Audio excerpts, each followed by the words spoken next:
Odette is secretly two people sharing one body. Let me explain. And no, I'm not making this up. We literally see this in her burst animation, her promotional art, and even her character design. And it goes a lot deeper than you think.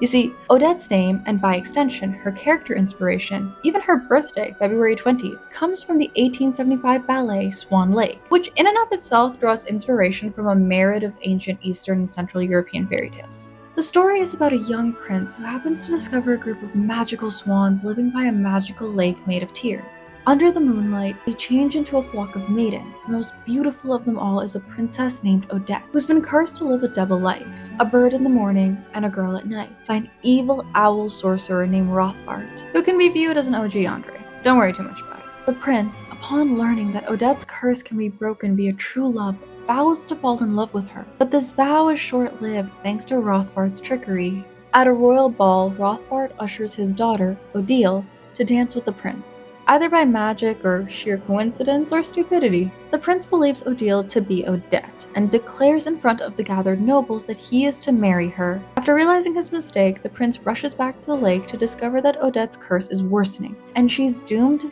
to forever remain a swan. Odette decides she'd rather drown than be condemned to this fate, and the prince follows her into the lake where their souls remain eternally in love. In every ballet performance of Swan Lake, the prima ballerina who plays Odette, the White Swan, must also play the role of Odile, the Black Swan. Their dances are copies of each other throughout the ballet, usually with contrasting styles of having the Black Swan perform sharper, aggressive moves, while the White Swan performs these moves in a softer, lighter manner to fully emphasize the duality. This is reflected back in our Odette, whose contrast is a much more personal one. We know that there are two Odettes, the Korolevskiy Troupe's White Swan and the Fatui's Black Swan, and much like Swan Lake, where the central conflict relies on who the real Odette is. Genshin's Odette must discover which one of her personas she really is, Black Swan or White Swan.